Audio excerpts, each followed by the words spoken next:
today's presentation in advance, so we're ready to jump right in and hear your presentation, and then if we have time for questions, we'll do that. Great, thank you.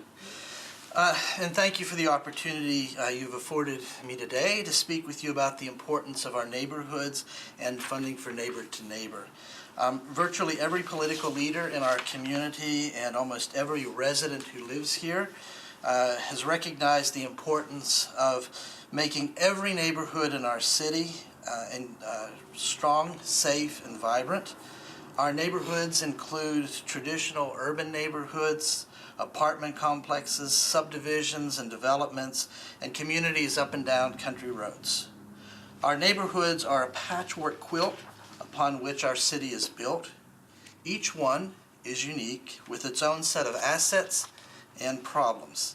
Their success and resiliency determine the future of our entire metropolitan area. While we have metro-wide services to care for the common maintenance of these neighborhoods, it is the residents themselves who are truly the caretakers. So, we've heard from MMPD police precinct captains that where there are effective neighborhood organizations and neighbor to neighbor is working, crime is significantly reduced. We have heard from local residents that where there are effective neighborhood organizations, they are better represented by elected officials and received improved government services.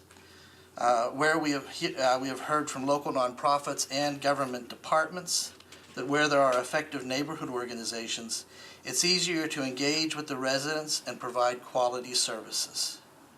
So who helps these neighborhood organizations become more effective? Well, since 1997, Neighbor to Neighbor has equipped residents and neighborhood organizations with the tools they need to create safer and more vibrant neighborhoods.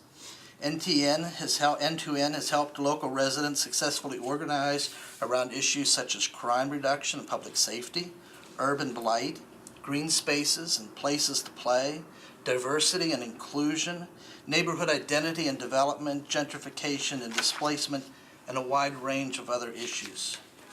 We do this by providing 3 basic services to residents of local neighborhoods: training and mentoring, networking opportunities, and consultation. I provided details in the proposal specific that explain how those programs are lived out, but I thought it might be good for you to hear a story of an example of what we do. 2 years ago, we were beginning our leadership training program, which takes about 3 months, and we had a 70-year-old lady from Madison come into our offices. And it was clear from the very beginning that she was really distressed. And I pulled her aside and we were talking, and basically her neighbors told her that she was going to be the neighborhood leader. And she came to us and she said, "I don't know what I'm doing. I don't have the skills, I don't know enough about this, and I'm afraid I'm going to fail." And so for over a 3-month period, we had our leadership training classes, and we worked with her, and we worked with the other local neighborhood leaders. And at the end of it, she was very appreciative, and she said, "You know, I'm leaving here today feeling like I have the skills and knowledge I need to go back to my neighborhood and make a difference." Well, a year later, I get a phone call from her, and she's very excited. She realized that what they needed to do in their neighborhood was talk to the mayor. And in her entire experience in that neighborhood, the mayor had never visited that neighborhood. And so, as a result of our training, she knew who to call, and she called the mayor's office and invited the mayor down to her neighborhood group to speak. And to her surprise, the mayor said, "Yeah." And she facilitated this meeting between her neighbors and the mayor. And for her, that was a significant achievement. She went from someone who didn't feel like she had the skills and knowledge to lead a neighborhood group to someone who was facilitating a meeting between her neighbors and her mayors. And frankly, she did many other wonderful things. And if that was just one story, that might not be impressive. But every day we have people who are walking through our offices who want to make a difference in their local neighborhood, and they just don't know how to do it. And so our leadership specialist and myself, we sit down, we talk about all the important things about neighborhood organizing, and help them achieve their goals, and ultimately make Nashville a better place to live, work, and play. So, we're requesting $95,000 from Metro government during the next budget cycle. Neighbor to Neighbor currently works with over 55 neighborhood organizations operating across Davidson County. That represents approximately 38,500 households, 96,250 individuals. Metro funding, for one thing, will provide Neighbor to Neighbor with the capacity to serve 5 to 7 new neighborhoods.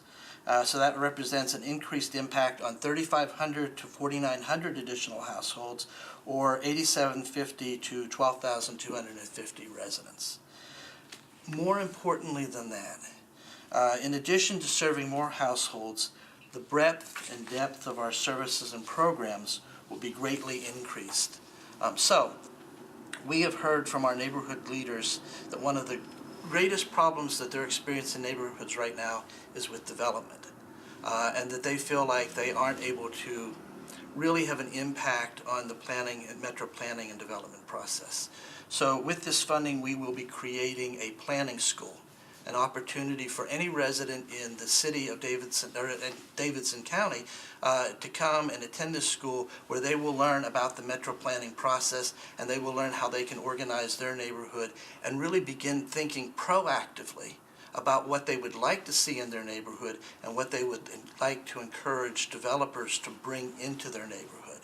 Right now, the paradigm generally is a lot of neighbors that are angry about something coming in and they're trying to stop it. We're trying to shift that paradigm to one of, these are the things that we would welcome in our neighborhood. We have a deep concern about food deserts within our city.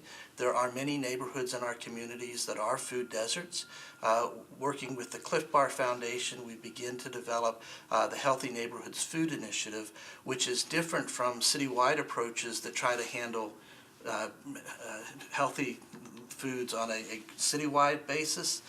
This is one where we will work with neighbors, and neighbors will develop neighborhood-based solutions to their common problems. That is core to our strategy. We don't come in and tell neighborhoods what they're supposed to do. We encourage them to develop their own solutions and to work through their solutions.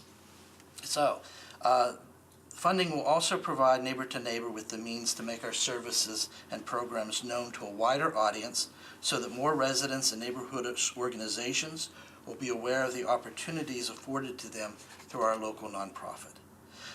The work that we do impacts our local neighborhoods across Davidson County and offers elected officials and departments within our metropolitan government more effective means to engage the residents of local neighborhoods. Residents and neighborhood organizations who utilize our services, they report the following benefits. 1, more robust and effective neighborhood organizations. 2, empowered, capable leaders. 3, connected and engaged residents. 4, a stronger sense of neighborhood identity and connectedness with the larger city. And then 5, safer and more vibrant neighborhoods. Our city directly benefits from the work we do in the following ways. Empowerment of a broad range of community stakeholders from across Davidson County. Effective leadership development at the grassroots level, and promotion of a cohesive and engaged communities. The results of our work include a lot of technical terms for me, but increased capacity and coordination, better decision-making and leadership, collaboration and empowerment, multi-stakeholder alignment, knowledge transfer, improved communication between government and public, social support and cohesion, local identity and culture, and community participation. We help make our metropolitan area stronger and more resilient. From the very beginning, Neighbor to Neighbor has worked to create a more equitable Nashville, where all of our neighborhoods are valued and have the opportunity to thrive. We work primarily in local and middle-income neighborhoods throughout Davidson County, and N2N has helped local residents successfully organize around such issues as crime reduction and public safety, urban blight, green spaces and places to play, diversity and inclusion, neighborhood identity and development, gentrification and displacement, and a wide range of other issues. Metro funding will be used to assist in the formation of new neighborhood associations in lower and middle income areas where no such organizations currently exist. Working with local residents across Davidson County, we will help empower a broad range of community stakeholders, provide effective leadership development at the grassroots level, and promote cohesive and engaged communities. In conclusion, I'd just like to say, when our metropolitan government supports neighbor to neighbor, it helps make Nashville's neighborhoods a better place to live, work, and play. So, thank you for this opportunity, and I look forward to your questions and support. Who's first? You mentioned in your proposal that Metro funding will allow you all to serve 5 to 7 new neighborhoods. Have you already identified those neighborhoods? So we already have 7 residents from 7 different neighborhoods come forward to tell us that they really need us to help them. And what we're doing right now is just basically having coffee with them once in a while and talking to them. This funding will actually enable us to go and be on the ground with those neighborhoods. So would you use this funding to hire additional staff? Or exactly, can you tell us? It would help us to shift our priorities so that this becomes more important. We do have plans to hire additional staff. One of the things that we struggle with is 5 years ago we went through a financial crisis, and previous to that, as many nonprofits did because of changes in the recession, so we lost all of our funding and we're rebuilding. So right now what we're trying to do is maintain and expand with the existing staff that we have. So what is your current budget? $300,000. Well, a little less than that. I have one more question. I just got to ask this. And this is just because I live in a community that is not organized. Yeah. What is a neighborhood?